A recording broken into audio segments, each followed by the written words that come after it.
ਜੇ ਤੁਸੀਂ ਆਸਟ੍ਰੇਲੀਆ ਦੇ ਵਿੱਚ ਸਟੱਡੀ ਵੀਜ਼ਾ ਅਪਲਾਈ ਕੀਤਾ ਹੈ ਜਾਂ ਤੁਸੀਂ ਆਸਟ੍ਰੇਲੀਆ ਦੇ ਵਿੱਚ ਜਾ ਕੇ ਸਟੱਡੀ ਕਰਨਾ ਚਾਹੁੰਦੇ ਹੋ ਤਾਂ ਸਮਝ ਲਓ 110% ਵੀਜ਼ਾ ਤੁਹਾਡੇ ਹੱਥ ਵਿੱਚ ਹੈ। ਮੈਂ ਬਿਲਕੁਲ ਠੀਕ ਕਹਿ ਰਿਹਾ, ਬੜੇ ਧਿਆਨ ਨਾਲ ਸਮਝਣਾ। 110% ਵੀਜ਼ਾ ਤੁਹਾਡੇ ਹੱਥ ਵਿੱਚ ਹੈ। ਤੁਸੀਂ ਇੱਕ ਡਾਕੂਮੈਂਟ ਬਾਰੇ ਜ਼ਰੂਰ ਸੁਣਿਆ ਹੋਏਗਾ ਜਿਹਨੂੰ ਕਿ SOP ਕਿਹਾ ਜਾਂਦਾ ਹੈ। SOP ਦੀ ਫੁੱਲ ਫਾਰਮ ਹੈ statement of purpose. Australia study visa ਵਾਸਤੇ particularly this is a very crucial and important document।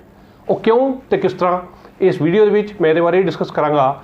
ਅਗਰ ਤੁਹਾਡੀ ਫਾਈਲ ਲੌਂਚ ਹੋ ਚੁੱਕੀ ਹੈ ਜਾਂ ਤੁਸੀਂ ਇੰਟਰਸਟਿਡ ਹੋ ਆਸਟ੍ਰੇਲੀਆ ਸਟੱਡੀ ਵੀਜ਼ਾ ਵਾਸਤੇ ਤਾਂ ਇਸ ਵੀਡੀਓ ਨੂੰ ਅੰਤ ਤੱਕ ਜ਼ਰੂਰ ਦੇਖਣਾ। ਸਭ ਤੋਂ ਪਹਿਲਾਂ ਤੁਹਾਨੂੰ ਇਹ ਦੇਖਣਾ ਪਏਗਾ, SOP ਦੇ ਵਿੱਚ ਮੈਂਸ਼ਨ ਕਰਨਾ ਪਏਗਾ ਕਿ ਤੁਸੀਂ ਆਸਟ੍ਰੇਲੀਆ ਨੂੰ ਹੀ ਕਿਉਂ ਚੂਜ਼ ਕੀਤਾ। ਇਹ ਕੁਐਸਚਨ ਸ਼ਾਇਦ ਤੁਹਾਨੂੰ ਪੁੱਟ ਵੀ ਕੀਤਾ ਜਾ ਸਕਦਾ ਹੈ ਅੰਬੈਸੀ ਆਫਿਸਰ ਦੇ ਦੁਆਰਾ ਕਿ ਪੰਜਾਬ ਦੀ ਮਾਰਕੀਟ ਦਾ ਮੇਜਰ ਸ਼ੇਅਰ ਕੈਨੇਡਾ ਜਾਂਦਾ ਹੈ ਪੜ੍ਹਨ ਲਈ, ਤੁਸੀਂ ਕਿਉਂ ਕੈਨੇਡਾ ਨਹੀਂ ਜਾ ਰਹੇ।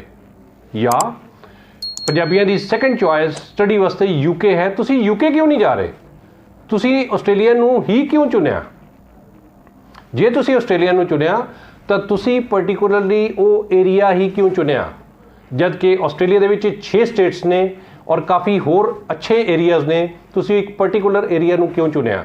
ਜਾਂ ਫਿਰ ਤੁਸੀਂ ਉਹ ਆਸਟ੍ਰੇਲੀਆ ਦੇ ਵਿੱਚ ਯੂਨੀਵਰਸਿਟੀ ਚੁਣੀ ਤੇ ਤੁਸੀਂ ਉਹ ਯੂਨੀਵਰਸਿਟੀ ਹੀ ਕਿਉਂ ਚੁਣੀ। ਤੁਸੀਂ ਬਾਕੀ ਦੀਆਂ 41-42 ਹੋਰ ਅੱਛੀਆਂ ਯੂਨੀਵਰਸਿਟੀਜ਼ ਹੈ ਉਹਨਾਂ ਨੂੰ ਇਗਨੋਰ ਕਿਉਂ ਕੀਤਾ। ਤੁਸੀਂ ਸੋਚ ਰਹੇ ਹੋਗੇ ਕਿ ਹਾਲੇ ਇੱਕ ਵਾਰੀ ਤਾਂ ਮੈਂ ਸਾਰੀ ਝੜੀ ਲਗਾ ਦਿੱਤੀ ਹੈ, ਤੁਹਾਡੇ ਸਾਹਮਣੇ ਕੁਐਸਚਨ ਸੀ।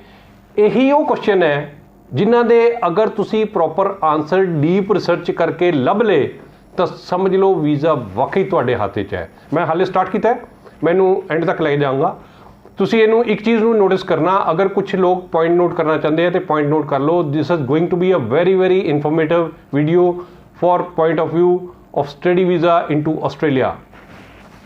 ਜਦੋਂ ਤੁਸੀਂ ਕੰਟਰੀ ਸਿਲੈਕਟ ਕਰ ਲਿਆ, ਤੁਸੀਂ ਏਰੀਆ ਸਿਲੈਕਟ ਕਰ ਲਿਆ, ਤੁਸੀਂ ਯੂਨੀਵਰਸਿਟੀ ਸਿਲੈਕਟ ਕਰ ਲਈ, ਤੁਹਾਨੂੰ ਇਹ ਵੀ ਕੁਐਸਚਨ ਪੁੱਟ ਕੀਤਾ ਜਾ ਸਕਦਾ ਹੈ ਕਿ ਅਗਰ ਤੁਸੀਂ ਫॉर ਐਗਜ਼ਾਮਪਲ ਸਾਡੇ ਕੋਲ ਆ ਕੇ ਬਿਜ਼ਨਸ ਪੜ੍ਹਨਾ ਤੇ ਤੁਸੀਂ ਇਹ ਬਿਜ਼ਨਸ ਨੂੰ ਇੰਡੀਆ ਦੇ ਵਿੱਚ ਹੀ ਕਿਉਂ ਨਹੀਂ ਪੜ੍ਹਿਆ, ਤੁਸੀਂ ਆਪਣੇ ਹੋਮ ਕੰਟਰੀ ਦੇ ਵਿੱਚ ਵੀ ਪੜ੍ਹ ਸਕਦੇ ਸੀ ਇਹਨੂੰ।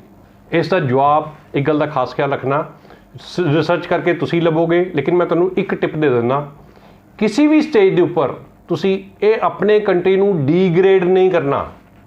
ਇਹਦਾ ਇੱਕ ਬੜਾ ਸਿੰਪਲ ਐਪਰੋਪ੍ਰੀਏਟ ਤੇ ਇੰਟੈਲੀਜੈਂਟ ਆਨਸਰ ਦੇਣਾ ਹੈ ਐਂਡ ਦੈਟ ਇਜ਼ ਦਿਸ ਕਿ ਸਰ ਸਾਡੇ ਇੱਥੇ ਓਵਰ ਪੋਪੂਲੇਟਿਡ ਏਰੀਆ ਹੈ, we still have a very good institutions to study in our country, ਲੇਕਿਨ ਸਟਰੈਂਥ ਜ਼ਿਆਦਾ ਹੋਣ ਕਰਕੇ ਜਾਂ ਪੋਪੂਲੇਸ਼ਨ ਜ਼ਿਆਦਾ ਹੋਣ ਕਰਕੇ ਜਾਂ ਕੰਪੀਟੀਟਿਵ ਕੈਂਡੀਡੇਟਸ ਦਾ ਨੰਬਰ ਜ਼ਿਆਦਾ ਹੋਣ ਕਰਕੇ ਉੱਥੇ ਪੈਰਾਮੀਟਰਸ ਬਹੁਤ ਜ਼ਿਆਦਾ ਟਫ ਹੈ, ਉੱਥੇ ਐਡਮਿਸ਼ਨ ਲੈਣ ਲਈ ਬਹੁਤ ਜ਼ਿਆਦਾ ਸਟਰਗਲ ਕਰਨੀ ਪੈਂਦੀ ਹੈ। ਇਸ ਕਰਕੇ ਮੈਂ ਪਾਰਟਿਕੂਲਰਲੀ ਤੁਹਾਡਾ ਕੰਟਰੀ ਚੁਣਿਆ ਜਾਂ ਇਹ ਕੋਰਸ ਚੁਣਿਆ।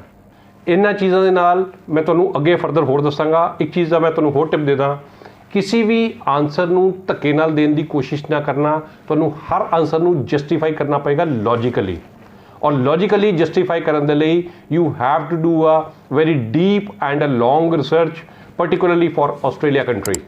ਇਸ ਤੋਂ ਇਲਾਵਾ ਤੁਹਾਨੂੰ ਨੈਕਸਟ ਕੁਐਸਚਨ ਆ ਸਕਦਾ ਹੈ ਜਾਂ ਤੁਹਾਨੂੰ ਮੈਂਸ਼ਨ ਕਰਨਾ ਪਏਗਾ ਕਿ ਤੁਸੀਂ ਜਦੋਂ ਇਹ ਪਾਰਟਿਕੂਲਰ ਕੋਰਸ ਪੜ੍ਹੋਗੇ, ਇਹ ਕੋਰਸ ਪੜ੍ਹਨ ਤੋਂ ਬਾਅਦ ਤੁਹਾਡੇ ਕੋਲ ਆਊਟਕਮ ਕੀ ਆਏਗੀ। ਆਊਟਕਮ ਇਨ ਦਾ ਸੈਂਸ ਕਿ ਤੁਹਾਨੂੰ ਕੀ ਬੈਨੀਫਿਟਸ ਹੋਣਗੇ। ਤੁਸੀਂ ਕੋਰਸ ਪੜ੍ਹ ਲਿਆ, ਤੁਹਾਡਾ ਕੋਰਸ ਖਤਮ ਹੋ ਗਿਆ ਸਕਸੈਸਫੁਲੀ, ਤੁਸੀਂ ਕੋਰਸ ਨੂੰ ਖਤਮ ਕਰਨ ਤੋਂ ਬਾਅਦ ਕੀ ਆਸਟ੍ਰੇਲੀਆ ਦੇ ਵਿੱਚ ਹੀ ਸੈਟਲ ਹੋਣਾ ਪਸੰਦ ਕਰੋਗੇ ਕਿ ਇੰਡੀਆ 'ਚ ਆਓਗੇ।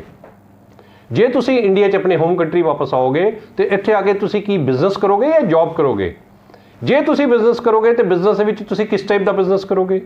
ਜੇ ਤੁਸੀਂ ਜੌਬ ਕਰੋਗੇ ਤੁਹਾਨੂੰ ਕਿਸ ਟਾਈਪ ਦੀ ਜੌਬ ਮਿਲੇਗੀ, ਕਿਸ ਇੰਡਸਟਰੀ ਜੌਬ ਮਿਲੇਗੀ, ਤੁਹਾਡਾ ਪ੍ਰੋਫਾਈਲ ਕੀ ਹੋ ਸਕਦਾ ਹੈ, ਤੁਹਾਡੀ ਸੈਲਰੀ ਪੈਕੇਜ ਕਿੰਨੀ ਹੋਏਗੀ। ਇੱਥੇ ਤੱਕ ਤੁਹਾਡੀ SOP ਦੇ ਵਿੱਚ ਸਾਰਾ ਕੁਝ ਮੈਂਸ਼ਨ ਹੋਣਾ ਚਾਹੀਦਾ ਹੈ। SOP should be self explanatory document, ਕਿਉਂਕਿ ਜਦੋਂ ਫਾਈਲ ਅੰਬੈਸੀ ਦੇ ਵਿੱਚ ਲੌਂਚ ਹੋਏਗੀ ਤੁਸੀਂ ਕਿਸੇ ਵੀ ਚੀਜ਼ ਨੂੰ ਐਕਸਪਲੇਨ ਕਰਨ ਦੇ ਲਈ ਨਾਲ ਨਹੀਂ ਹੋਵੋਗੇ। ਇਸ ਕਰਕੇ ਅਗਰ ਤੁਹਾਡਾ ਸਟੇਟਮੈਂਟ ਆਫ ਪਰਪਸ ਕਲੀਅਰ ਹੋਇਆ ਔਰ ਅੰਬੈਸੀ ਆਫਿਸਰ ਨੂੰ ਲੱਗਾ ਕਿ ਇਸ ਬੱਚੇ ਨੇ ਵਾਕਈ ਰਿਸਰਚ ਕੀਤੀ ਔਰ ਵਾਕਈ ਜਸਟੀਫਾਈ ਕਰ ਰਿਹਾ ਹੈ ਕਿ ਆਸਟ੍ਰੇਲੀਆ 'ਚ ਆ ਕੇ ਪੜ੍ਹਨਾ ਚਾਹੁੰਦਾ ਹੈ, ਇਹਨੇ ਪ੍ਰੋਪਰ ਸਾਰੇ ਐਥਿਕਸ ਦੇ ਨਾਲ ਔਰ ਲੌਜਿਕਸ ਦੇ ਨਾਲ ਸਾਨੂੰ ਆਨਸਰ ਦਿੱਤੇ ਹੈ, ਤੇ ਸਮਝ ਲਓ ਆਸਟ੍ਰੇਲੀਆ ਦਾ ਵੀਜ਼ਾ ਸਟੱਡੀ ਵੀਜ਼ਾ ਤੁਹਾਡੀ ਪੋਕਟ ਦੇ ਵਿੱਚ ਹੈ। ਇਸ ਤੋਂ ਇਲਾਵਾ ਨੈਕਸਟ ਤੁਸੀਂ ਜਦੋਂ GT ਕਲੀਅਰ ਕਰਦੇ ਹੋ ਤੁਸੀਂ ਇਹ ਸ਼ੋਅ ਕਰਦੇ ਹੋ ਕਿ ਤੁਹਾਡੇ ਕੋਲ ਫੰਡਸ ਕੀ ਹੈ, ਜਿੱਥੋਂ ਆਸਟ੍ਰੇਲੀਆ ਨੂੰ ਇਹ ਪਤਾ ਲੱਗ ਜਾਂਦਾ ਹੈ ਆਸਟ੍ਰੇਲੀਅਨ ਯੂਨੀਵਰਸਿਟੀ ਨੂੰ ਕਿ ਤੁਸੀਂ ਇਸ ਸਾਲ ਦੀ ਫੀਸ ਕਿੱਥੋਂ ਦਿਓਗੇ। ਔਰ ਅਗਰ ਤੁਸੀਂ 12th ਕਰਕੇ ਬੈਚਲਰ ਕਰਨ ਲਈ ਆਸਟ੍ਰੇਲੀਆ ਜਾ ਰਹੇ ਹੋ ਤਾਂ ਇਹਦਾ ਮਤਲਬ ਤੁਹਾਡੀ ਟੋਟਲ 3 ਸਾਲ ਦੀ ਸਟੱਡੀ ਹੈ।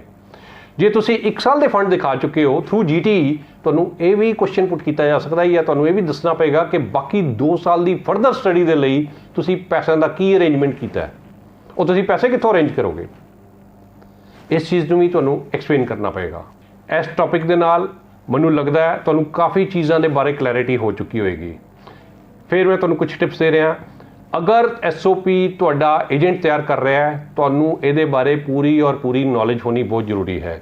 ਅਗਰ ਇਸ SOP ਦੇ ਵਿੱਚ ਤੁਸੀਂ ਕਿਸੇ ਆਪਣੇ ਸੀਨੀਅਰ ਦੀ, ਕਿਸੇ ਕਲੀਗ ਦੀ, ਕਿਸੇ ਫਰੈਂਡ ਦੀ, ਕਿਸੇ ਰਿਲੇਟਿਵ ਦੀ, ਕਿਸੇ ਸੀਨੀਅਰ ਫੈਮਿਲੀ ਮੈਂਬਰ ਦੀ ਹੈਲਪ ਲੈ ਰਹੇ ਹੋ, ਤਾਂ ਜੋ ਵੀ ਪੁਆਇੰਟ ਉਹ ਲਿਖਾ ਰਹੇ ਨੇ ਵਿੱਚ ਤੁਹਾਨੂੰ ਉਹਦੇ ਬਾਰੇ ਐਕਸਪਲੇਨ ਕਰਨਾ ਬਹੁਤ ਜ਼ਰੂਰੀ ਹੈ, ਕਿਉਂਕਿ ਇੰਟਰਵਿਊ ਸਿਰਫ ਔਰ ਸਿਰਫ ਤੁਹਾਡੀ ਹੋਏਗੀ। ਇੰਟਰਵਿਊ 'ਚ ਨਾ ਤੁਹਾਡਾ ਏਜੰਟ ਖੜਾ ਹੋਏਗਾ, ਨਾ ਫੈਮਿਲੀ ਮੈਂਬਰ, ਨਾ ਹੀ ਕੋਈ ਫਰੈਂਡ ਤੇ ਨਾ ਹੀ ਕੋਈ ਕਲੀਗ, ਸਿਰਫ ਤੁਹਾਨੂੰ ਹੀ ਬੋਲ ਕੇ ਜਸਟੀਫਾਈ ਕਰਨਾ ਪਏਗਾ।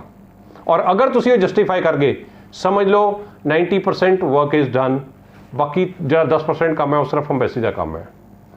ਮੈਂ ਅਗਲਾ ਇੱਕ ਹੋਰ ਟੌਪਿਕ ਸਟੂਡੈਂਟਸ ਦੀ ਡਿਮਾਂਡ ਦੇ ਉੱਪਰ ਹੀ ਬਣਾ ਰਿਹਾ ਕਿ ਇੰਟਰਵਿਊ ਕਿਸ ਤਰ੍ਹਾਂ ਦੀਆਂ ਅੱਜ ਕੱਲ੍ਹ ਆ ਰਹੀਆਂ ਨੇ, ਇੰਟਰਵਿਊ ਦੇ ਕੀ ਟਿਪਸ ਹੋਣੇ ਚਾਹੀਦੇ ਹੈ, ਕਿਸ ਟਾਈਪ ਦੇ ਕੁਐਸਚਨ ਪੁੱਛੇ ਜਾਣਗੇ ਔਰ ਉਹਦੇ ਆਨਸਰ ਐਪਰੋਪ੍ਰੀਏਟ ਕੀ ਹੋਣੇ ਚਾਹੀਦੇ ਹੈ। ਅਗਲਾ ਵੀਡੀਓ ਵੀ ਤੁਸੀਂ ਜ਼ਰੂਰ ਦੇਖਣਾ।